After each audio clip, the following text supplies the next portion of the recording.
All of you AKSJ account academy में आपका स्वागत है। और जैसे हमारे टॉपिक में क्लियर था, थोड़ा सा आप सबको पता है हमने अभी अभी ऑनलाइन शुरू किया तो थोड़ा सा 1 मिनट हमारा लेट हो गया सेक्शन शुरू। एनीवे, आप सबको जैसे पता है कि हमने रिजर्व एंड प्रोविजन, आज का जो हमने रिवीजन का टॉपिक रखा था वो रखा था प्रोविजन एंड रिजर्व और रिजर्व एंड प्रोविजन, एक ही बात है। तो देखो, आज का टॉपिक ना बड़ा इंटरेस्टिंग है। आज का टॉपिक इतना सिंपल और इतना इंटरेस्टिंग है कि इसमें ना कुछ डीप पॉइंट होते हैं। अब डीप पॉइंट क्या होते हैं जो आज मैं आपको इस वीडियो में बताने वाला हूं। शायद ये पॉइंट 11th क्लास में शायद ही किसी टीचर ने अपने स्टूडेंट को बताए हो। ऐसा नहीं बताए होंगे, बताए होंगे। ठीक है, तो जैसे जैसे हम टॉपिक रिवाइज करेंगे वैसे वैसे हम साथ साथ में डाउट भी लेंगे। जैसे अगर हम पहले बात करें रिजर्व की, अगर हम बात करें रिजर्व की, क्योंकि रिजर्व सबको समझ में आ जाता है जी रिजर्व क्या होता है। जल्दी हम रिजर्व से क्या लेते हैं? Reserve is the amount set aside out of profit for a specific purpose और to strengthen the financial position. देखो, ये क्या कह रहा है कि रिजर्व एक अमाउंट है जिसे हम प्रॉफिट में से अलग करके रिजर्व में एक पार्ट अपना रखते हैं फॉर द स्पेसिफिक पर्पस, जिससे हमारा क्या होता है, फाइनेंशियल पोजीशन हमारी स्ट्रांग हो जाती है। फॉर एग्जाम्पल, सबको पता है कि हमारे घर में अभी जैसे अगर ध्यान हो, जब हमारे यहाँ देश में नोटबंदी हुई थी तो सबके घर में कहीं ना कुछ किसी की मम्मी ने, किसी के भाई ने, किसी की बहन ने कहीं ना कहीं कुछ नोट रखे हुए थे। इसलिए गवर्नमेंट ने कहा था कि जी वो आप जमा करा सकते हैं, कोई दिक्कत नहीं है। 2 लाख रुपए तक की लिमिट उन्होंने अलाउड कर दी थी पर पर्सन। तो सबको पता है कि इंडिया इंडिया किस पे चलता है? इंडिया रिजर्व पे चलता है। इंडिया क्या करता है, जितना भी अर्न करता है उसमें से क्या करता है, कुछ अमाउंट अपने पास स्पेसिफिक रिजर्व रखता है इमरजेंसी खर्चों के लिए। ठीक है, ये ध्यान से सुनना जो मैं बता रहा हूं, क्योंकि इसी में आगे ट्विस्ट आएगा कहानी में।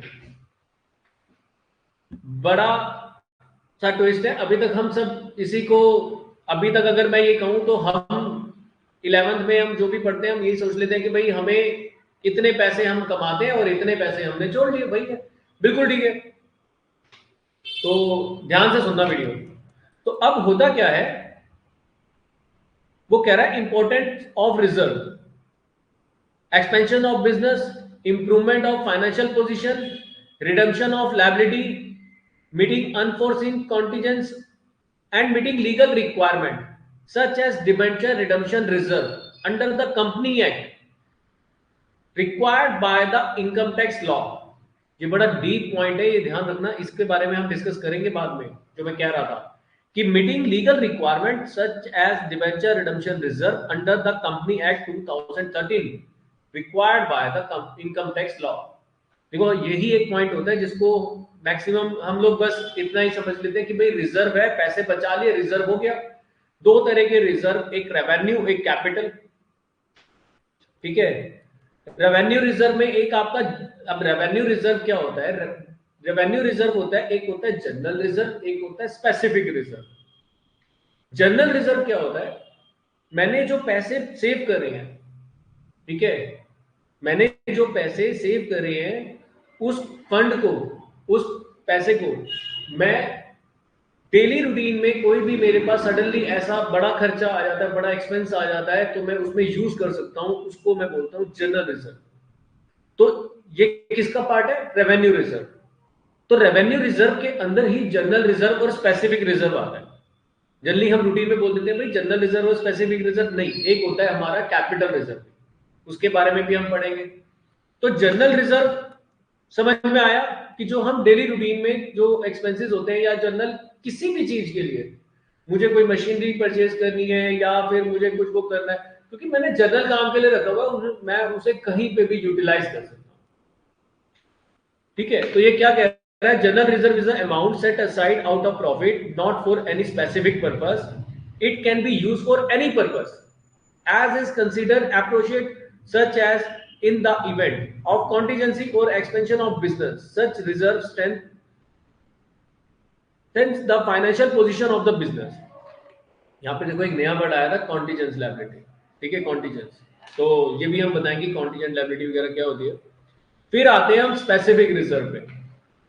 Specific reserve is that reserve which is set aside out of profit for a specific purpose and can be utilized only for the purpose. For example, workman compensation reserve, किसी वर्कर को हमें compensation देना पड़ा किसी reason से, तो उसके लिए हमारे पास पहले से रिजर्व है। रिजर्व क्या करता है कि सडनली आपके घर में कोई खर्चा आ गया, ठीक है, तो आपको बहुत मतलब एक खुशी हो गई, आपका भाई फर्स्ट आ गया 12th में और आपको इतनी ज्यादा खुशी हुई, तो आपने क्या किया, एक पार्टी ऑर्गेनाइज कर दी। तो आपको फंड चाहिए उसके लिए, आपने बुला लिया 100-150 जनों को, पार्टी ऑर्गेनाइज कर दी, तो फंड होना चाहिए आपके पास, तब आप उसको कर सकते हो। तो उसके लिए आपने क्या किया होगा, जो भी आप अर्निंग करते हो उसमें से कुछ पैसा आपने रिजर्व में रखा होगा, तो वो आपका जनरल रिजर्व था। अब एक पैसे को उसी फैमिली ने रखा हुआ है अपनी बेटी की शादी के लिए, तो वो क्या करेगी, उस पैसे को यूटिलाइज करेगी? नहीं, एटलीस्ट इस कंडीशन में तो नहीं। तो वो क्या करेगी, अपने जनरल रिजर्व को यूटिलाइज करेगी और उसको स्पेसिफिक पर्पस के लिए रखेगी। ठीक है, फंड देखो दोनों कंपनी के ही होते हैं, कंपनी के पास होते हैं, कंपनी के फंड होते हैं, कंपनी उसको कहीं पे भी यूटिलाइज कर सकती है। अब और एक होता है आपका कैपिटल रिजर्व। सेकंड क्या होता है, कैपिटल रिजर्व। वो कह रहा है capital reserve are set aside out of capital profit are normally not available for distribution. In other word, reserve created out of capital profit and which is not readily available for distribution in capital reserve. Example of capital reserve are profit prior to incorporation, profit on sale of fixed asset, premium on issue of share or debenture, profit on redemption of debenture, profit on forfeited of shares. देखो यहां पे वो capital reserve जब generate कर रहा है तो वो किस किस कंडीशन में कैपिटल रिजर्व, कहां कैपिटल रिजर्व का पैसा कहां से आता है, तो उसके बारे में हमें बता रहा है। ठीक है, फिक्स एसेट से जो पैसा आया उसे आप कैपिटल रिजर्व के लिए रख सकते हो, premium issue of share debenture उसे आप रख सकते हो। ठीक है, और जो आपका नॉर्मल प्रॉफिट होता है उसमें से भी आप प्रॉफिट प्रायर टू इनकॉर्पोरेशन, ठीक है, इनकॉर्पोरेशन के उस फंड में से भी आप अपना प्रॉफिट रिजर्व में, कैपिटल रिजर्व में डाल सकते हैं। अब profit on redemption of debenture, profit on forfeited of share, तो फोरफिटेड और रिडम्पशन वो होता है कि जिसे हम पैसा रिडीम करते हैं, पैसा किसी को देते हैं डिबेंचर्स को जब उनकी मैच्योरिटी के टाइम पे, तो वो होता है उस समय आपको कुछ प्रॉफिट हुआ, तो वो आप कैपिटल रिजर्व बना सकते हैं, कैपिटल रिडम्पशन रिजर्व। एंड फिर कह रहा है कि profit on revaluation of fixed asset and liability. ठीक है, फिक्स्ड एसेट और लायबिलिटी के टाइम पे वहां पे आपको प्रॉफिट हो गया, तो वो आपने रीवैल्यूएशन, रीवैल्यूएशन का मतलब होता है कि जहां पे आपने रीवैल्यू करी हो फिक्स्ड एसेट्स और लायबिलिटी की, तो वहां पे आपने क्या किया, कैपिटल रिजर्व बना लिया। अब यहां तक तो ठीक है, लेकिन पॉइंट पता क्या है कि बहुत से लोग क्या सोचते हैं कि मेरे पास जो रिजर्व है, मतलब मेरे जेब में जो पैसे हैं, आपको एक चीज बता दूं, बिजनेस में पैसे होना और प्रॉफिट होना दोनों अलग चीजें होती हैं। बिजनेस में यहां से देखो असली चीज आपको सुनने को मिलेगी कि बिजनेस में पैसे और प्रॉफिट दोनों अलग चीज है। हो सकता है आपके पास कैश इन हैंड हो उस समय 1 लाख रुपए, लेकिन आपको जो बिजनेस का प्रॉफिट हुआ हो सकता है कि वो 2 लाख रुपए हो, 1.5 लाख रुपए हो, क्योंकि प्रॉफिट का कैश इन हैंड से कनेक्शन नहीं होता। कैश इन हैंड तो अब आपके पास कैश इन हैंड है 100 करोड़, आपने लोन ले लिया, वो आपकी लायबिलिटी है, आपके पास फंड आ गया, बुक क्लोज हो रही है, आपने उस फंड को यूटिलाइज भी नहीं किया, बुक्स में दिख रहा है, पर आपका जो प्रॉफिट हो रहा है वो केवल 20 करोड़ हो रहा है। तो वहां पे 100 करोड़ और 20 करोड़ का बहुत ज्यादा वेरिएशन हो गया। तो वो समझाने के लिए कह रहा हूं, बहुत ज्यादा वेरिएशन। तो वहां पे क्या होता है कि तो वहां पे आपका क्या हुआ तो जो आपके पास प्रॉफिट था, तो प्रॉफिट और आपका वो कैश दोनों एक अलग चीजें हैं। आप प्रॉफिट को रिजर्व में ट्रांसफर करते हैं, ना कि कैश को, ये चीज ध्यान देना। अब जो प्रॉफिट होता है, यहां पे एक चीज और बड़ी मैं आपको डिफाइन करने वाला हूं। मैंने आपको जो लाइन पढ़ाई थी, ये वाली कंपनी एक्ट और इनकम टैक्स लॉ, ठीक है, देखो दोनों लॉ अलग अलग चीजें बताते हैं। आप जो करते हो अपनी बुक्स में और अपने चैप्टर में, वो आप क्या करते हो, आप प्रॉफिट एंड लॉस में जनरल रिजर्व मेंशन कर देते हो, टू जनरल रिजर्व, और बैलेंस शीट में लायबिलिटी में दिखा देते हो जनरल रिजर्व। यही करते हो आप, बिल्कुल ठीक है। प्रॉफिट कम कर दिया, जनरल एंट्री क्या पास हुई इसकी, इसकी जनरल एंट्री हमारी पास हुई कि profit and loss account debit to general, हमने प्रॉफिट एंड लॉस को डेबिट किया, और टू जनरल रिजर्व लायबिलिटी हमारी इंक्रीज हुई, हमने उसको क्रेडिट कर दिया। तो प्रॉफिट एंड लॉस में हमने दिखा दिया टू जनरल रिजर्व करके, है ना, और लायबिलिटी बैलेंस शीट में हमने जनरल रिजर्व अलग से मेंशन कर दिया कि भाई ये प्रॉफिट में ट्रांसफर नहीं हुआ। लेकिन मैं आपको ये चीज बताना चाह रहा था कि जो रिजर्व बनता है वो आफ्टर इनकम टैक्स बनता है, ये ध्यान देना। जो जनरल रिजर्व बनता है वो आफ्टर इनकम टैक्स बनता है। पहले आप अपने प्रॉफिट में गवर्नमेंट को टैक्स देंगे, पहले आप क्या करेंगे, गवर्नमेंट को टैक्स देंगे। वरना लोग क्या करेंगे, अपने प्रॉफिट में से 10% भाई रिजर्व बना दिया, तो क्या हुआ, अगर आपने रिजर्व बना दिया तो आप बोलोगे जी भाई अब मेरा प्रॉफिट इतना और मैं इतने पे टैक्स दूंगा। नहीं नहीं, पहले आप रिजर्व नहीं बनाएंगे, पहले आप गवर्नमेंट को उस प्रॉफिट पे टैक्स पे करेंगे। इनकम टैक्स लॉ ये कहता है कि आपकी जो इनकम हुई है उस पे आप टैक्स दीजिए। उसके बाद कंपनी एक्ट लॉ में कंपनी क्या करती है, देखिए कंपनी जब एज पर कंपनी एक्ट 2013 वो क्या कर रहा है कि तब जाके वो, क्योंकि अब 2013 एक्ट एप्लीकेबल है, तो वो क्या कर रहा है, अब रिजर्व बनाता है। उससे क्या होता है, जब कंपनी की बैलेंस शीट मार्केट्स में डिस्क्लोज होती है तो वो कंपनी एक्ट के अकॉर्डिंगली होती है, ठीक है। तो उसमें फिर कंपनी के शेयर्स की वैल्यू ऊपर एंड नीचे जाती है कि कंपनी के पास इतना रिजर्व है स्ट्रॉन्ग में, मतलब कंपनी इतना रिजर्व कैपिटल में ट्रांसफर नहीं किया, इतना उसने जनरल रिजर्व रखा, इतना उसने स्पेसिफिक रिजर्व रखा, इतना उसने कैपिटल रिजर्व रखा। फिर आप कितना मर्जी बनाओ, आपका प्रॉफिट है। लेकिन उससे पहले क्या करते हैं, गवर्नमेंट को टैक्स देते हैं, इनकम टैक्स देते हैं। तो जो प्रॉफिट होता है उस पर पहले टैक्स दिया जाता है, देन रिजर्व बनता है। और जो आप रिजर्व बनाते हैं वो कैश में से नहीं बनता। कैश, अपने माइंड से ये डाउट निकाल देना, कैश इन्वेस्टमेंट आपने कर दी, कैश इन्वेस्टमेंट अलग चीज होती है, और प्रॉफिट में से रिजर्व बनाना एक अलग चीज है, ठीक है। क्योंकि हम हर साल प्रॉफिट कमाते हैं, हम हर साल रिजर्व बनाते हैं, बिजनेस में कैश का फ्लो चलता रहता है। लेकिन किसी ईयर हम लॉस भी कमाते हैं, लेकिन हमारी जेब में कैश होता है। कैश किसी भी दिन, किसी भी सेकंड नेगेटिव नहीं हो सकता। लॉस हो सकता है कंपनी को, लेकिन कैश नेगेटिव नहीं हो सकता। कैश नेगेटिव क्यों नहीं हो सकता, आपकी जेब में कैश ही नहीं, आप एक्सपेंस ही नहीं कर सकते। आप कहीं से क्रेडिट पे लोगे, आप कहीं से क्या करोगे, उधार लोगे, तो भी कैश आया और आपने पे कर दिए, एक्सपेंसेस कर दिए। तो अभी तक हमने ये सीखा कि हमारे टू टाइप्स के रिजर्व हैं, एक रेवेन्यू, एक कैपिटल।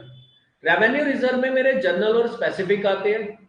कैपिटल रिजर्व जो मैं बनाता हूं वो, अच्छा जनरल रिजर्व समझ में आ गया, रिजर्व कहां यूज करते हैं। आपको ये भी समझ में आ गया कि क्या कहते हैं स्पेसिफिक रिजर्व क्या होता है, कोई स्पेशल पर्पस के लिए बना दिया, मशीनरी के लिए, वर्कमैन कंपनसेशन रिजर्व के लिए आपने बना दिया, ये भी आपको समझ में आ गया। अब यहां पे आता है कि कैपिटल रिजर्व कहां यूटिलाइज करते हैं। कैपिटल रिजर्व जब जहां से बनाया था, इशू ऑफ शेयर से, जब रिडम्पशन ऑफ शेयर होगा, रिडम्पशन ऑफ डिबेंचर होगा, तो वहां पे कैपिटल रिजर्व का यूटिलाइजेशन होगा। अगर वहां पे पैसा हमें रिजर्व का कम पड़ता है तो वो फिर डिफरेंस ऑफ द अमाउंट जो मुझे हुआ है वो मेरा लॉस बुक होगा प्रॉफिट एंड लॉस में। पहले मैं रिजर्व से लॉस रिकवर करता हूं, after that we utilise the profit of the company. उसके बाद हम कंपनी का प्रॉफिट यूटिलाइज करते हैं, देन उस लॉस को बुक कर देते हैं at the time of redemption of share, at the time of redemption of debenture. ठीक है, तो रिजर्व इतना ही टॉपिक है, फिर अभी हम आपके डाउट्स वगैरह भी लेंगे। अभी क्या होता है, फिर आपका आता है प्रोविजन। अब देखो प्रोविजन में भी दो बातें होती हैं, ठीक है। आई डोंट नो आपको पता है कि नहीं पता, सीक्रेट रिजर्व भी हम बताएंगे आपको, लेकिन सीक्रेट रिजर्व का यूटिलाइज वो यूज भी बताएंगे कि वो क्यों होता है, क्या होता है। लेकिन इस चीज का ध्यान रखना कि जो भी आप रिजर्व बनाते हैं वो आफ्टर इनकम टैक्स बनाते हैं। इनकम टैक्स के अकॉर्डिंगली जो बैलेंस शीट बनती है, जो इनकम टैक्स की कैलकुलेशन होती है, उसमें as per income tax act applicable होता है, और जो कंपनी की बैलेंस शीट बनती है उस पर कंपनी एक्ट होता है। तो आप पूछोगे सर हम कौन सी बैलेंस शीट बनाते हैं 11th में? 11th में हम जो बनाते हैं, हम जो वर्किंग करते हैं, उसपे हम इनकम टैक्स का कैलकुलेशन नहीं करते हैं, हम कंपनी एक्ट के अकॉर्डिंगली वहां पे करते हैं। हमें कैलकुलेट करके दे दिया जाता है क्वेश्चन में, हमें क्वेश्चन में कैलकुलेट करके दिया जाता है कि इनकम टैक्स इतना पे हुआ, उसे हम ड्राइंग में ऐड कर देते हैं, और अगर क्या कहते हैं पे कर दे तो कैश माइनस कर देंगे अगर एडजस्टमेंट में है तो, ठीक है। तो अगर नॉर्मली अगर ट्रायल बैलेंस में है तो हम उसे एज अ ड्राइंग काउंट करते हैं और कैपिटल में से कम कर देते हैं, ठीक है। तो ये कैलकुलेशन आपको ध्यान रखनी है, अपने माइंड में ध्यान रखना। ये जो चीजें मैं आपको बता रहा हूं ये आपका और एक प्रोफेशनल लेवल का पर्सन का डिस्कशन लेवल बड़ा सिमिलर लेके आ जाएगी, ठीक है। क्योंकि अभी आप उसके सिमिलर तक पहुंच जाओगे डिस्कशन में कि हाँ कि सर हमें ये पॉइंट भी पता है कि जो एज पर इनकम टैक्स जो कैलकुलेशन होती है वो प्रॉफिट पर होती है, लेकिन जो कंपनी एक्ट हो जाता है तो उसके बाद हम रिजर्व दिखाते हैं बुक्स में, ठीक है। ये पॉइंट बड़ा इंपॉर्टेंट पॉइंट था जो अभी हमने डिस्कस किया। अब आ जाते हैं मीनिंग ऑफ प्रोविजन। देखो प्रोविजन क्या होते हैं, प्रोविजन भी टू टाइप्स के होते हैं। प्रोविजन क्या होते हैं, टू टाइप्स के होते हैं। जनरली प्रोविजन हम सिंपल लेते हैं अभी 11 के पॉइंट ऑफ व्यू से, जो आप कॉन्सेप्ट ऑफ प्रोविजन करते हैं। अब जो आप सैलरी पे कर रहे हैं, ठीक है, वो कह रहा है provision as a amount set aside by charging into profit and loss account और statement of profit and loss. Good है। To provide for a known liability the amount of which cannot be determined with accuracy, it is charge in the profit and loss account on the basis of the best estimate. In other words, a provision is a charge against profit for the purpose of providing any liability or loss. Provision for depreciation, देखो depreciation हम calculate करते हैं, उसका provision बनाते हैं। हम क्या करते हैं, प्रॉफिट एंड लॉस के डेबिट में दिखा देते हैं और बैलेंस शीट में से एसेट में से कम कर देते हैं। प्रोविजन फॉर डाउटफुल डेब्ट, हम प्रोविजन डाउटफुल डेब्ट्स के लिए भी बनाते हैं, ठीक है। अब provision for repair and provision for tax for few example of provision. Provision differ from liability to the extent that provision is estimated amount while liability is determined amount. For example, providing for wages of 50,000 payable for a month of March is a liability. देखो यहाँ पे जो वो wages outstanding की या जो salary outstanding की बात कर रहा है, जिसको हम एज अ प्रोविजन बुक करते हैं, क्योंकि 31 मार्च की सैलरी अगर हम 7 अप्रैल को दे रहे हैं तो 31 मार्च को हम उसकी एंट्री आउटस्टैंडिंग में दिखाते हैं, उसका हम प्रोविजन बुक कर लेते हैं मार्च में प्रॉफिट एंड लॉस में। अब यहां पे होता क्या है कि प्रॉफिट एंड लॉस में जब हमने इनकम आउटस्टैंडिंग बुक कर ली तो होता क्या है कि अब प्रोविजन इसके अलावा जैसे किसी वेंडर का किसी हमने सर्विस वेल कर दी 31 मार्च को, उसका बिल आएगा 20 अप्रैल तक, ठीक है, 15 अप्रैल तक, या क्योंकि बैलेंस शीट हम बनाते हैं जून में जुलाई में, उसका बिल आ गया मई में, तो आपने उसका प्रोविजन दिखा दिया बुक्स में और उसके अगेंस्ट में आपने मेंशन कर दिया जी इसका मुझे बिल आ गया, तो ये आपने एस्टिमेटेड वो दिखा दिया भाई ये हमारे खर्चे हैं और इसका बिल हमारे पास आ गया, और आप प्रोविजन बना लेते हैं। वो प्रोविजन आपके एक्सपेंसेस में बुक होता है, वो प्रोविजन क्या है, एक्सपेंसेस में बुक होता है, उसको हम एक्सपेंसेस बुक करते हैं और उसमें हम क्या करते हैं, अपना प्रॉफिट कम करते हैं। हम रेवेन्यू क्रेडिट साइड की टैली करते हैं और डेबिट साइड में एक्सपेंसेस करते हैं, प्रॉफिट निकालते हैं, टू नेट प्रॉफिट, और उस प्रॉफिट पे गवर्नमेंट के लिए टैक्स कैलकुलेट करते हैं, ठीक है। अब कुछ प्रोविजंस होते हैं जो आफ्टर प्रॉफिट बनते हैं एज पर कंपनी एक्ट, ठीक है। कभी वाइवा में अगर पूछ लिया जाए तो वहां पे आप अच्छे से एक्सप्लेन कर पाएंगे क्योंकि वो लोग एक्सपर्ट होते हैं, ठीक है, और टीचर्स को भी पता होता है, पर बच्चे कंफ्यूज ना हो तो वो केवल इतना ही बताते हैं कि बेटा प्रोविजन है, प्रोविजन एक लायबिलिटी है, आप बुक कर रहे हैं, आप एक्सपेंसेस बुक कर देते हैं और बैलेंस शीट में लायबिलिटी में दिखा देते हैं, प्रोविजंस में ठीक है। लेकिन जैसे कॉन्टीजेंट लायबिलिटी होती है, ठीक है, कोई आपकी कंपनी पे कोई लीगल रिस्पॉन्सिबिलिटी आने वाली है कि भाई आपको 5 लाख रुपए पे करने हैं, उसके लिए भी आप प्रोविजंस बनाते हैं, उन एक्सपेंसेस के लिए भी। लेकिन वो आफ्टर इनकम टैक्स कैलकुलेशन बनाते हैं, प्रोविजन एज पर कंपनी एक्ट बनाते हैं वो, ठीक है। बस फर्क इतना ही है कि वो आफ्टर इनकम टैक्स, जो मैं मेन इंपॉर्टेंट चीज आपको बताने जा रहा था वो यही थी कि जो आप प्रोविजंस बनाते हैं वो हमारी लायबिलिटी होती है, रिजर्व बनाते हैं वो भी हमारा पार्ट ऑफ द प्रॉफिट होता है, वो लायबिलिटी में आता है। लेकिन प्रोविजंस कुछ होते हैं जो इनकम टैक्स कैलकुलेशन से पहले ही बुक कर दिए जाते हैं, आपके एक्सपेंसेस होते हैं, क्योंकि उनके आपके पास बिल आने होते हैं, ठीक है। तो अगर मान लो किसी का बिल नहीं आया तो वो नेक्स्ट ईयर प्रोविजन इनकम में बुक कर दिया जाता है, क्योंकि आपको पता होता है आपने सर्विस फेल करी है। तो यहाँ पे कंपनी कई बार 19-20 करके थोड़ा बहुत ऊपर ऊपर एक्स्ट्रा प्रोविजन बुक कर लेती है, सो दैट कि कोई एक आधी सर्विस अगर वो भूल गए, लेकिन वो बहुत माइनर सा होता है, ठीक है। एक्सेस प्रोविजन अगर आप बुक कर लेते हैं एज पर इनकम टैक्स, तो वहां पे आपको उसकी डिक्लेरेशन देनी पड़ जाती है कि आपने एक्स्ट्रा प्रोविजन क्यों दिखाया था, आपके पास बिल्स नहीं आए जब, तो क्योंकि नेक्स्ट ईयर में आपको उसके बिल्स दिखाने होते हैं कि भाई हमने 1 लाख का प्रोविजन बनाया था, ठीक है, हमारे इतने वेंडर्स के बिल आने थे और उसमें से 90,000 के आए, 10,000 के नहीं आए, लेकिन पता चला 1 लाख में से 10,000 के आए, 90,000 के नहीं आए, तो आपको जस्टिफिकेशन देना पड़ जाएगा, फाइन देना पड़ सकता है, ठीक है। तो एज पर इनकम टैक्स, तो लेकिन क्या होता है कि उसके बाद जब आप इनकम टैक्स वगैरह कैलकुलेशन कर लेते हैं, क्योंकि हमें जो क्वेश्चन दिया जाता है, जो आपने फाइनल अकाउंट विद एडजस्टमेंट किया था, उसमें आपको प्रोविजन वगैरह कैलकुलेट करके या प्रोविजन कैलकुलेट करने के लिए बता दिया था, आप उसकी केवल एडजस्टमेंट करते हैं कि भाई ये यहाँ आएगा, यहाँ आएगा, इनकम टैक्स कैलकुलेट नहीं किया जाता। इसलिए ये डीपली पॉइंट आपका स्किप हो जाता है 11th क्लास में कि भाई हमने तो प्रोविजन इतना ही पढ़ा था कि हमने प्रोविजन बना दिया और हमने अपना लायबिलिटी में दिखा दिया, लेकिन कुछ प्रोविजंस आफ्टर प्रॉफिट बनते हैं। कम अगर देखो आप ज्यादा प्रोविजन दिखा देंगे कि भाई हमने इतना खर्चा भी पे करना है, इतना वो करना है, हमने इसके लिए प्रोविजन बुक कर दिया, प्रॉफिट को कम कर दिया, तो होगा क्या, वो आपके शेयर्स पे इंपैक्ट डाल देता है, आपकी बैलेंस शीट को वीक कर देगा कि भाई आपने कहा प्रोविजन हो गया, तो फॉर डाउटफुल डेब्ट आपने कहा कि सर डाउटफुल डेब्ट हमारे 10% की जगह क्यों, अब 2 करोड़ हमारे 20 करोड़ रुपए आने हैं, बड़ी कंपनी है हमारी, हमने कहा 10% के बना लो, ठीक है, 2 करोड़ के प्रोविजन दिखा दो, तो इससे क्या होगा, क्या आपको टैक्स कम पे करना पड़ेगा? नहीं, टैक्स कम नहीं पे करना पड़ेगा। ये क्या करते हैं हम, कंपनी एक्ट के अकॉर्डिंगली हम जब ये प्रोविजंस बनाते हैं, अगर इतना दिखाते हैं, तो इसका इम्पैक्ट हमारी शेयर वैल्यू पे जाता है।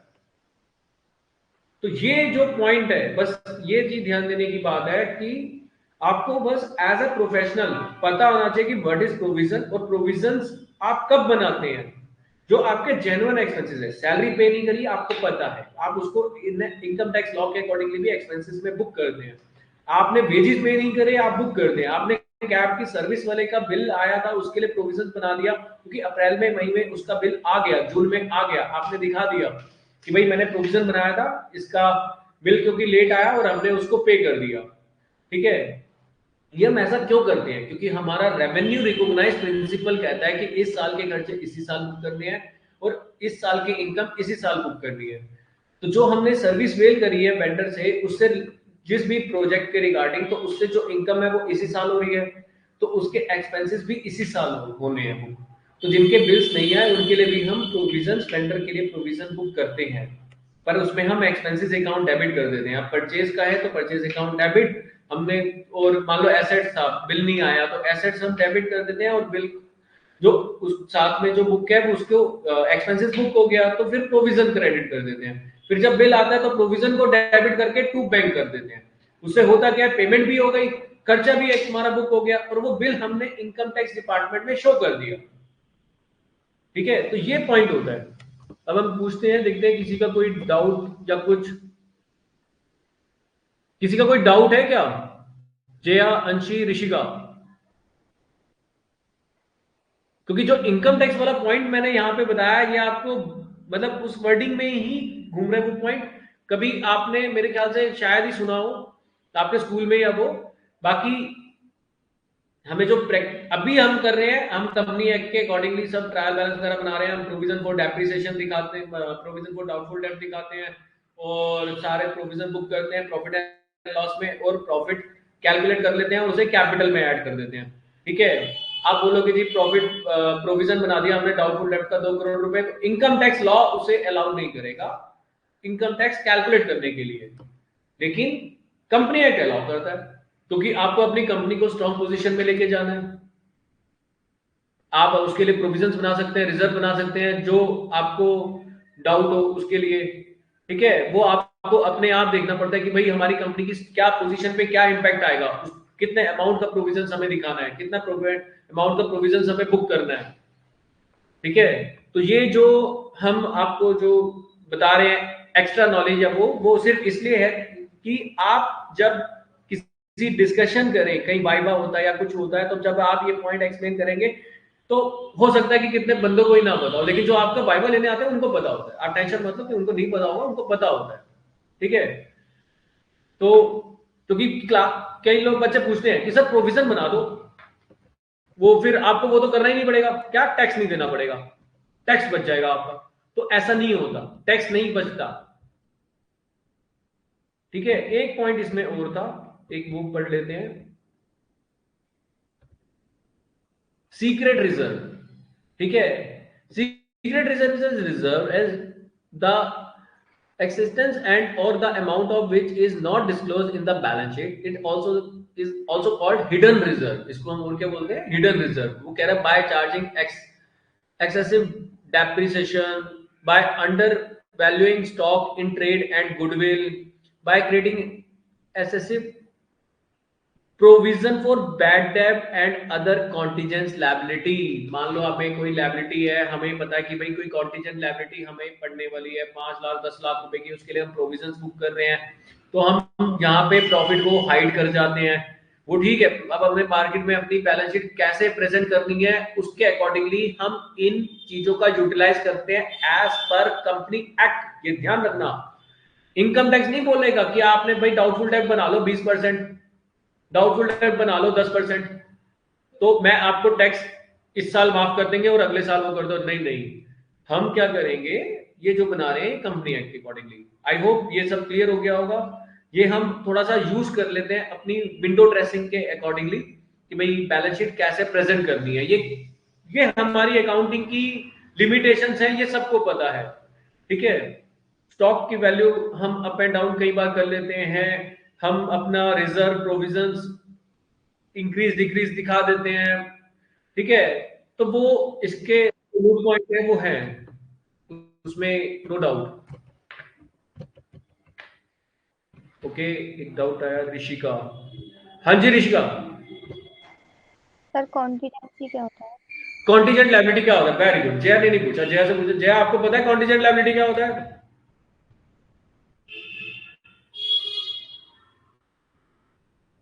जया, कॉन्टीजेंट लायबिलिटी पता क्या होता है? चलो बता देते हैं। क्योंकि हमारी क्लास का एडवांटेज ही यही है, आप खाना खा रहे हैं, पानी पी रहे हैं, आप आराम से मतलब रिलैक्स कर रहे हैं, तब भी आप क्लास ले सकते हैं। तो कॉन्टीजेंट लायबिलिटी हम बता देते हैं। देखिए क्या होता है, मैं आपको कई बार एग्जांपल देता हूं कि जैसे कि आप मान लो कि एक पर्सन ने बॉर्नविटा कंपनी पे एक केस कर दिया था। नहीं, यहाँ पे तो कहानी उल्टी हुई थी। वो अभी जो कहानी हुई थी वो ये हुई थी कि उसने यूट्यूब पे डाल दिया कि भाई बॉर्नविटा में कि भाई ऐसा कुछ कंटेंट है, और फिर बॉर्नविटा ने उस पर केस किया, और फिर कुछ ऐसा ही मेरे सुनने में आया था। पर हम ये कहते हैं कि भाई ऐसा कुछ हुआ हो नहीं हुआ हो हमें उससे पता नहीं है, पर मान लो कि भाई आपने किसी कंपनी पे केस कर दिया कि भाई आपका प्रोडक्ट अच्छा नहीं है और आपने मिस इन्फॉर्मेशन डिस्क्लोज करी है, तो उससे क्या होगा, कंपनी को हो सकता है 2 साल बाद 3 साल बाद आपको कुछ लायबिलिटी, लीगल लायबिलिटी पे करनी पड़े। तो इसके लिए कंपनी क्या करती है, पहले से प्रोविजन बना लेती है ताकि एकदम से कंपनी पे बर्डन ना आए। कंपनी प्रोविजन लेके चलती है कि भाई हमें यहाँ पे एक्सपेंसेस पे करना पड़ेगा ऋषिका को, तो और हो सकता है ना भी करना पड़े, आप केस हार जाओ, कंपनी केस जीत जाए। तो कॉन्टीजेंट लायबिलिटी वो लीगल लायबिलिटी होती है। एक हो जाती है भाई इनकम टैक्स कहता है कि भाई अगर आप हो सकता है केस जीत जाओ, तो आपको मैं टैक्स में रिबेट क्यों दूं? जिस समय आप अगर कॉन्टीजेंट लायबिलिटी के अगेंस्ट में पेमेंट करेंगे ऋषिका को 10 लाख रुपए जिस समय, तब वो 10 लाख रुपए आप एक्सपेंसेस में बुक कर देना। ये हमारा इनकम टैक्स लॉ कहता है। कंपनी एक्ट लॉ में हम उसको दिखा देते हैं और उसके अकॉर्डिंगली अपनी बैलेंस शीट डिजाइन कर लेते हैं। तो कंटीजेंट लायबिलिटी हमारी वो लीगल लायबिलिटी होती है जो कंपनी को अपने किसी लीगल केस में या फिर किसी लीगल हियरिंग में, मतलब अगर आ जाती है तो उसे अमाउंट पे करना पड़ता है इन फ्यूचर, तो उसे कंटीजेंट लायबिलिटी बोलते हैं। Okay sir. क्लियर हुआ Rishika? Yes sir, yes sir. Very good. और कोई डाउट? नहीं सर। हाँ, तो ठीक है, आज की क्लास में इतना ही था। और क्योंकि ये चैप्टर भी छोटा सा था, और ये अगर कोई डाउट आता है इसके अलावा तो हमें आप चैट में और या हमारे जो वीडियोस आएगी उसमें नीचे आप कमेंट में बता सकते हैं कि कोई भी अगर आपको डाउट आता है तो। और हमारा चैनल सब्सक्राइब जरूर करें, वीडियो लाइक जरूर करें, क्योंकि मैक्सिमम केसेस में हम देख रहे हैं कि वीडियो के व्यूज जा रहे हैं बहुत अच्छे। अभी हमें थोड़े ही 3-4 दिन से ही हमने मतलब अपना जो चैनल बनाया, व्यूज जा रहे हैं लेकिन लोग लाइक नहीं कर रहे, सब्सक्राइब नहीं कर रहे। तो आप सबसे रिक्वेस्ट है कि हमारा चैनल लाइक एंड सब्सक्राइब जरूर करें, और ज्यादा से ज्यादा लोगों को बताएं। अभी free of cost live classes आपकी चल रही हैं जिसमें आप रिवीजन कर सकते हैं, रिवीजन लाइव क्लासेस है, और कोई भी डाउट आता है तो वो भी पूछ सकते हैं। Okay, bye bye,